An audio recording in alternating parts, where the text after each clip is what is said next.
Hello dear students, this is Nilesh Patil sir and I welcome you all in this session of the English Academy.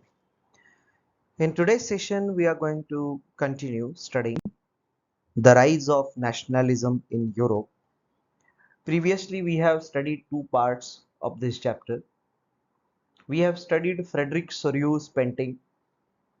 We have studied the French Revolution and the idea of nationalism, where we studied Napoleonic Civil Code as well.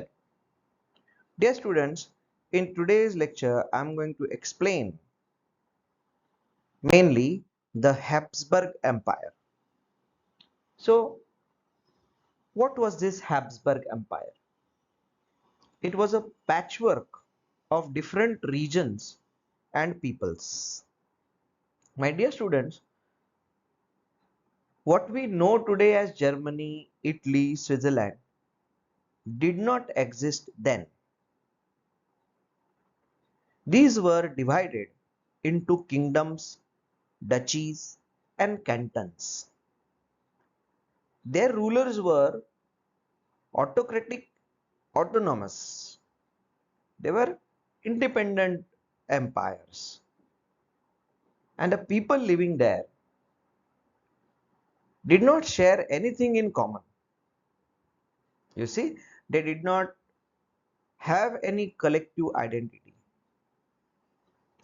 Even their rulers followed different culture. They were just being ruled by someone who had won over the territory.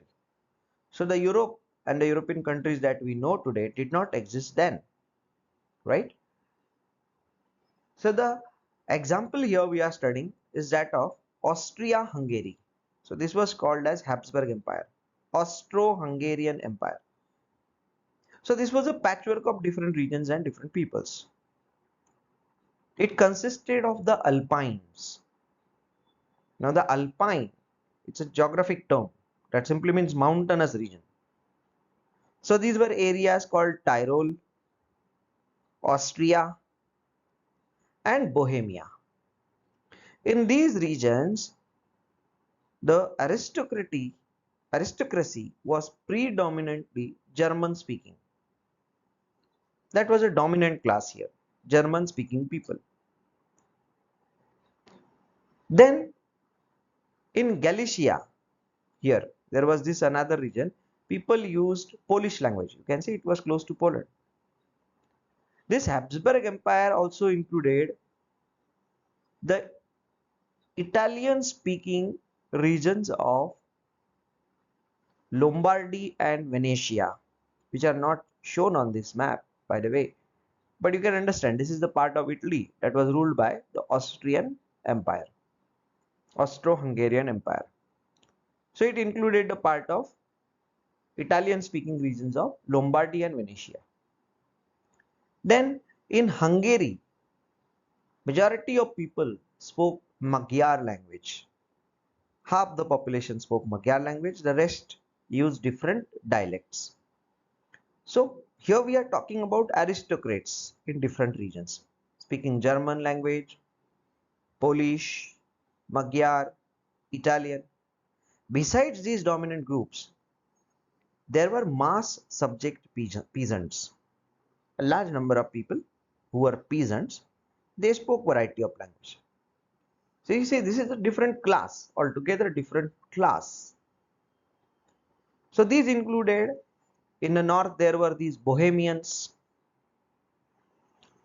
and then in the south there were, you see, Croats.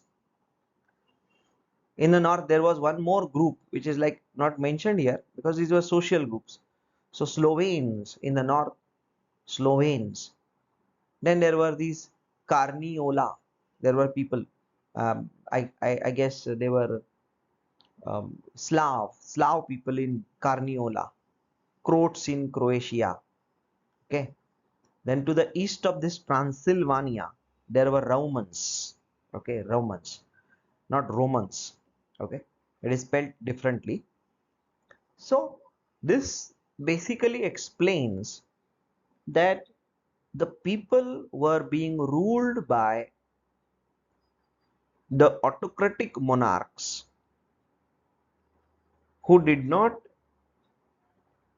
you see, share anything in common.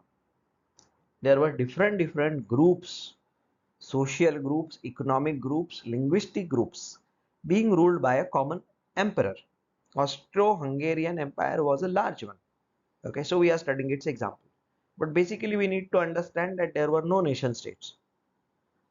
Germany, Italy, Switzerland, these are nation states today. These did not exist then. These were divided into kingdoms, duchies, cantons, whose people did not share anything in common. And so these divisions did not promote political unity. You see, later on, they were politically united. Germany, Italy, nations were formed, but this kind of division discouraged political unity. So there was only one thing common among these people. There was a common allegiance to their emperor, their ruler. Now let's talk about, dear students, here the notes on Habsburg Empire I have tried to include. These will be useful to you, and I have already explained the notes that you can see on this slide. So I'm just simply, you can, like, if you wish, you can pause the video and you can read out this, you see, these notes, and you can go back and watch the, you see, map again. Moving ahead, we shall talk about the major social and political groups. So you see, the most dominant group, politically, socially, most dominant group was the aristocracy.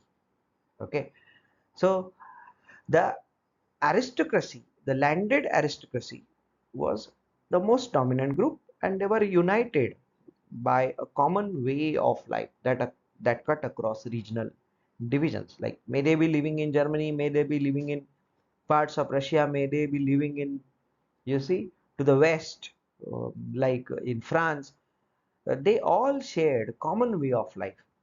They owned estates in the countryside, large estates like fields. Okay, and in they had town houses too. If you happen to read some literature of this period, you will get to read about the aristocracy, their common way of life. There's a very nice novel by Jane Austen, Pride and Prejudice. If you read this novel, you will understand the way aristocrats live there. Okay, their life is described in that novel. So they owned estates in countryside townhouses. They spoke French for the purpose of diplomacy and in high society. Then their families were often connected by ties of marriage.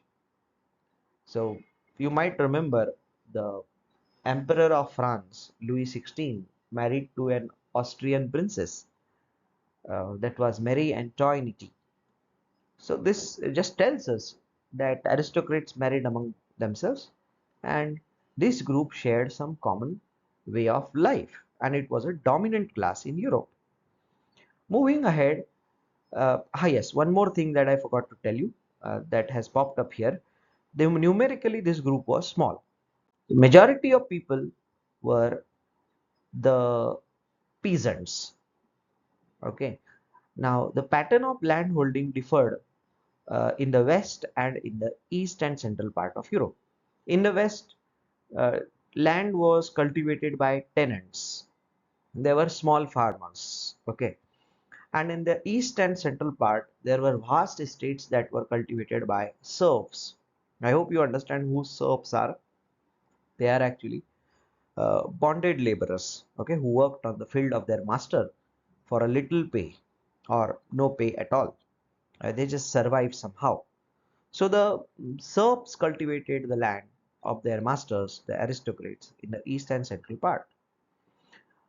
So this was the pattern of land holding. Moving ahead, we must talk about the new social group, because the idea of nationalism emerged among these groups. So there was growth of industrial production, there was growth of trade, and this facilitated the growth of towns and emergence of commercial classes, like those whose lives depended on trade. Industrialization started in England quite early, like in the middle of 18th century. But in the rest of the Europe, it spread quite slowly. In countries like Germany, France, Russia, industrialization spread slowly and reached, like it could affect these countries only in the 19th century, in the early 19th century. So new social groups came into being in the wake of industrial revolution. There was a sizable working class population now. Middle classes consisted of industrialists, businessmen, professionals. Then, so these different groups, new middle classes emerged. They were professionals. They had got some education. They had earned some wealth.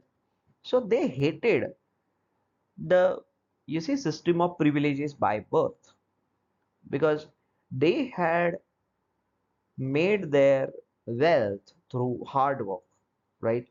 So they disliked if someone just enjoyed these privileges because he was born in a noble's family.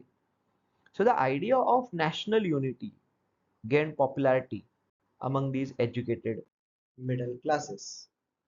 So I hope, dear students, this explanation is clear to you. And there are some questions, assignments based on this topic that you will get in this section. I thank you for watching this video. Please do the assignments so you can check whether you have understood this topic or not. And that includes very important questions that will help you from the exam point of view. So thank you for watching. Have a great day ahead.